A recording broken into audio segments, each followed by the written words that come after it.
Hello friends, કેમ છો? મજામાં? જય શ્રી કૃષ્ણ. અટાણે 10:30 વાગી ગયા છે અને નાહી ધોઈને તૈયાર થઈ ગયા છે. અટાણે માથું બાથું ધોઈ લીધું છે અને મેં તમને કીધું હતું, જો મારી મહેંદી કેવી કલર આવ્યો તમે જોઈ લ્યો. મેં મહેંદી મૂકેલી હતી, કેવો કલર આવ્યો છે. હવે હાથમાં આજે મૂકવાની છું અને અહીંયા હવે મૂક્યું છે ગરમ પાણી. મારા સાસુ હવે અટાણે નાહી લેશે. મેં નાહી ધોઈને તૈયાર થઈ ગઈ છું ને હવે રસોઈ પાણીને થોડું ઘણું કામ છે એ બતાવી લઈએ, પછી મળીએ. બસ જો હવે રોટલી કરવા માંડી દીધી છે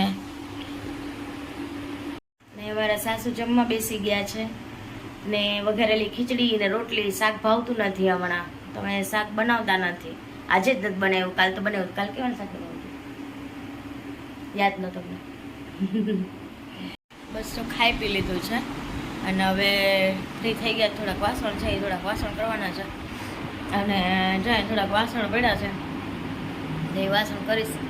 અને કેક ખાઈને કોઈ દી પાણી ન પીવું, મને પાણી પીધા વગર હાલે નહીં, એટલે પાણી તો પીવું જ પડે, બરાબર. એટલે ચાલો થોડી વાર રહીને મળીએ. હવે ત્યાં આમાં 3 પંખા ભરે છે, જે કાંઈ ચાલુ છે, પછી એ અહીં ચાલુ છે અને કાંઈ ચાલુ છે. એટલે અમારે એવું છે, ગરમી બહુ જ થાય. 3 પંખા ભરે ઘરમાં, ભલે 2 જણા હોય પણ 3 પંખા ચાલુ હોવા જોઈએ. હાલો, જો મારા સાસુમાં તો હોઈ ગયા છે.